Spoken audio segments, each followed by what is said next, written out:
कहानी बड़े भाई साहब के अंतिम प्रश्नों में आशय स्पष्ट करने का प्रश्न है, जिसके अंतर्गत 4 कथोपकथन कहानी के दिए हुए हैं, जो कहानी के ही अंश हैं, और आपसे उसका आशय यानी कि मतलब पूछा गया है। पहला है, इम्तहान पास कर लेना कोई चीज़ नहीं, असल चीज़ है बुद्धि का विकास। तो जैसे इस कहानी की आत्मा है यही कथन कि बड़े भाई साहब पूरे कहानी में अपने छोटे भाई के घमंड को मिटाने के लिए उसे बार बार अपने विभिन्न उदाहरणों से यही समझाना चाहते हैं कि भले मैं फेल हो गया और तुम पास हो गए, लेकिन इस बात का घमंड मत करो। इम्तहान यानी कि परीक्षा में पास हो जाना और बहुत अव्वल अच्छे नंबर ले आना कोई बड़ी चीज़ नहीं है। आदमी रट करके भी, तुक्का मार करके भी इम्तहान को पास कर सकता है। असल चीज़ है बुद्धि का विकास, जो शिक्षा का वास्तविक उद्देश्य है कि शिक्षा से बुद्धि का विकास होना चाहिए। हमारे अंदर चीज़ों को अनुभव के साथ साथ सीखने का एक मादा होना चाहिए, आदत होनी चाहिए, जिससे हमारी बुद्धि जो है वो बढ़ती है। और जो हमने कुछ पढ़ा है अपने पाठ्यक्रम के अंतर्गत, समाज में समय पड़ने पर, आवश्यकता पड़ने पर अपने उस ज्ञान का व्यवहारिक उपयोग हम कर पाएँ, तभी उस शिक्षा का मतलब है।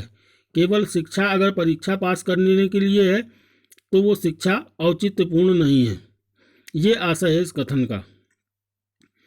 दूसरे कथन में कहा गया है, फिर भी जैसे मौत और विपत्ति के बीच आदमी मोह और माया के बंधन में जकड़ा रहता है, मैं फटकार और घुड़कियां खाकर भी खेल कूद का तिरस्कार न कर सकता था। ये कथन छोटे भाई अर्थात कहानी के लेखक का है कि वो बताता है कि बड़े भाई साहब उसको समय समय पर ढेर सारी डांट पिलाते थे, घुड़कियां देते थे, तिरस्कार करते थे बातों बातों में उसका, लेकिन लेखक उतना सब सुन करके भी खेल कूद के मोह को छोड़ नहीं सकता था। अर्थात सारी डांट खा के वो मायूस हो जाता था, संकल्प लेता था कि अब वो खेलेगा नहीं, केवल पढ़ेगा।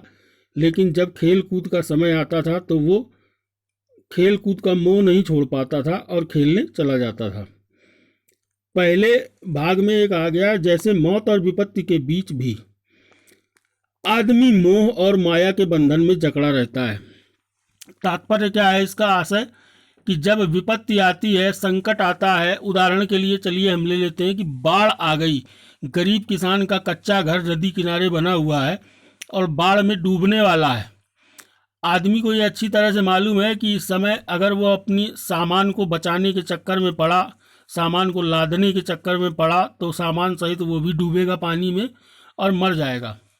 ये जानते हुए भी व्यक्ति माया मोह में पड़ करके जोखिम मोल लेता है और किसी तरह से जितना हो सके उतना अपने घर के सामान को बाहर निकाल करके अपने साथ ले जाने की सोचता है। इस समय उसमें जान का जो मोह है वो भी थोड़ी देर के लिए उस लालच के आगे दूर हो जाता है।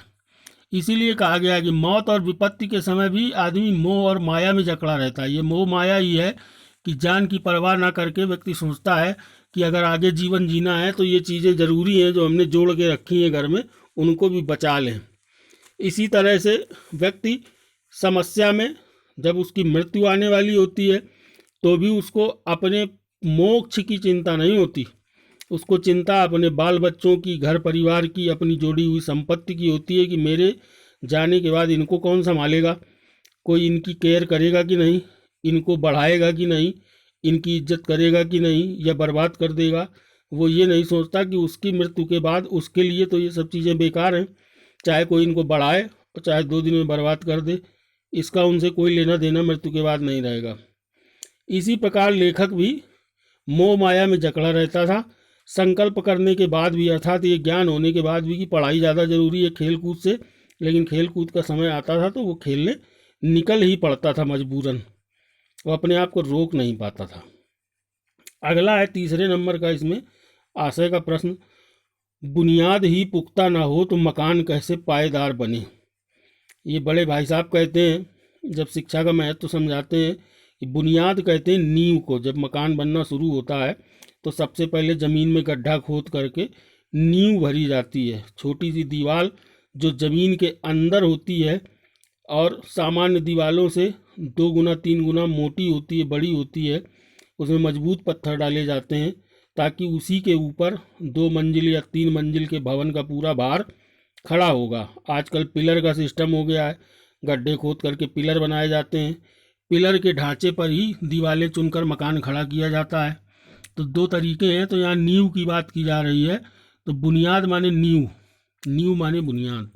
तो नींव ही अगर पुख्ता माने पक्की ना हो तो मकान कैसे पायदार माने मजबूत बने, पायदार मजबूती को कहते हैं। तो मकान की मजबूती के लिए आवश्यक है कि उसकी नींव अर्थात बुनियाद जो है वो मजबूत होनी चाहिए। ये आशय है इस कथन का। अगला पतंग लूटते समय के दृश्य को बताया है। आंखें आसमान की ओर थीं और मन उस आकाशगामी पथिक की ओर जो मंद गति से झूमता हुआ पतन की ओर चला आ रहा था। मानो कोई आत्मा स्वर्ग से निकलकर विरक्त मन से नए संस्कार ग्रहण करने जा रही हो।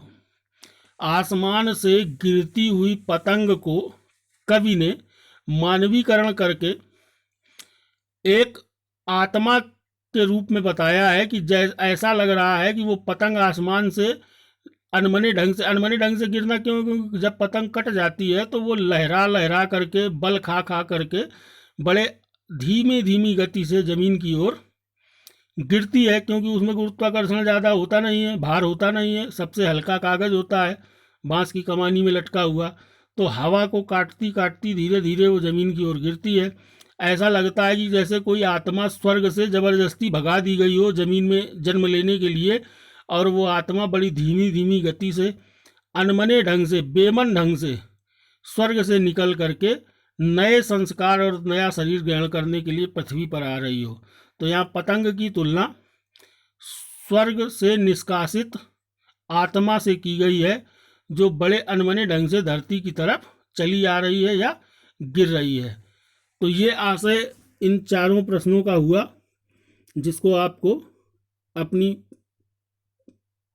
पुस्तक में लिखना है, अभ्यास पुस्तिका में, और वो आशय भी उपलब्ध कराए जाएंगे।